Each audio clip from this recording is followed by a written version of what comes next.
और जैसा अभी निशांत ने कहा कि आपने नया रिकॉर्ड बनाया है, युवा नेता हैं आप, भारतीय जनता युवा मोर्चा के अध्यक्ष हैं, सांसद हैं।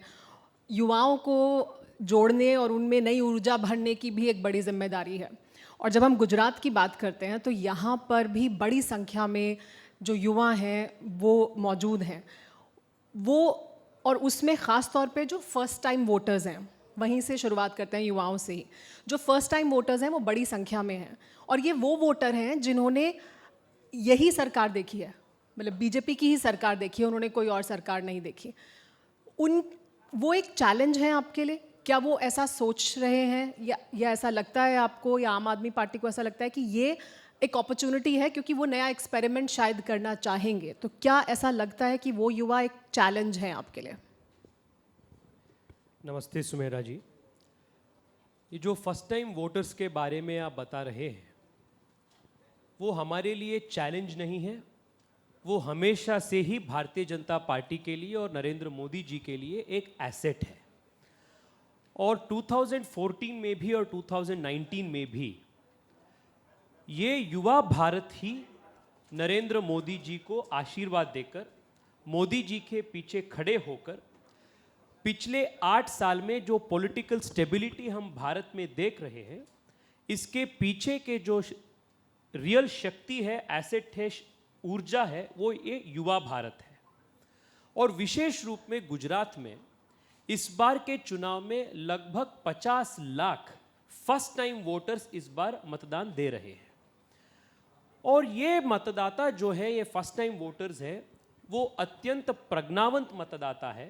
They are extremely well aware of the political circumstances in which they are voting. और भली भांति जानते हैं कि भारतीय जनता पार्टी की सरकारों के और विशेष रूप में मोदी जी के कंट्रीब्यूशन गुजरात के डेवलपमेंट में क्या है। साथ ही साथ यही फर्स्ट टाइम वोटर्स 8 साल से पहले लगभग 1 दशक का कांग्रेस पार्टी के कुशासन को भी केंद्र सरकार में इन्होंने देखे हैं। So they have seen the misgovernance of the Congress at the center. They have also seen the good governance of the BJP in the state.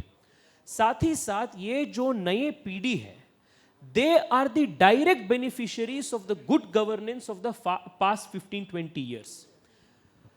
Modi ji आने से पहले, बीजेपी आने से पहले गुजरात में 1 डिजिट में यहाँ के यूनिवर्सिटीज की संख्या थी। आज गुजरात में 100 से ज्यादा यूनिवर्सिटीज है।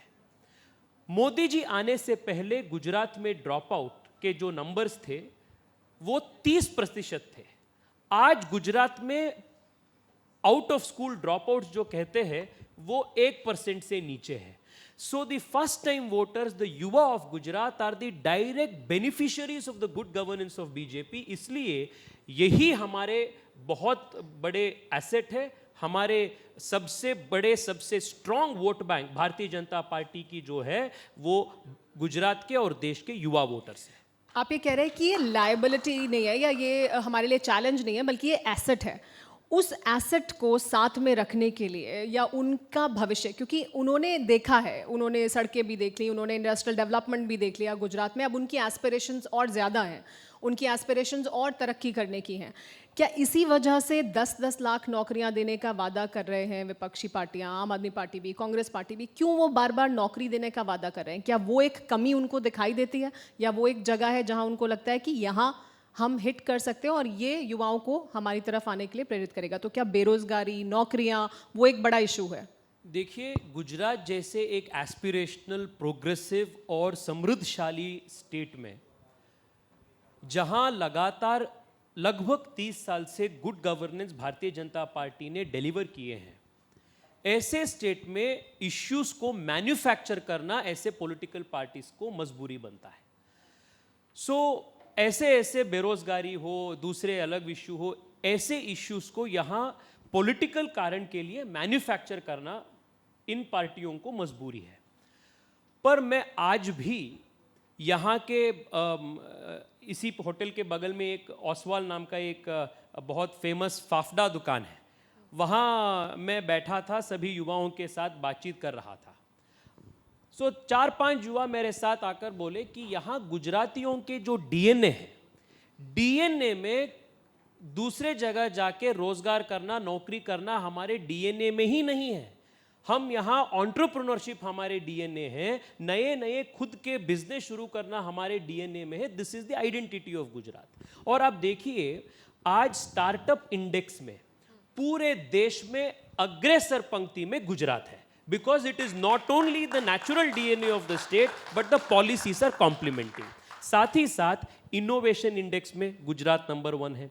रूफटॉप में सोलार को इंप्लीमेंट करने में गुजरात देश में नंबर 1 है। एक्सपोर्ट्स में पूरे देश में आज गुजरात नंबर 1 स्थान पर है। इरिगेशन नेटवर्क में पूरे देश में आज गुजरात नंबर 1 पे है। एग्रो स्टार्टअप्स हो या एग्रो प्रोसेसिंग इंडस्ट्रीज हो, इसमें भी गुजरात नंबर 1 में है।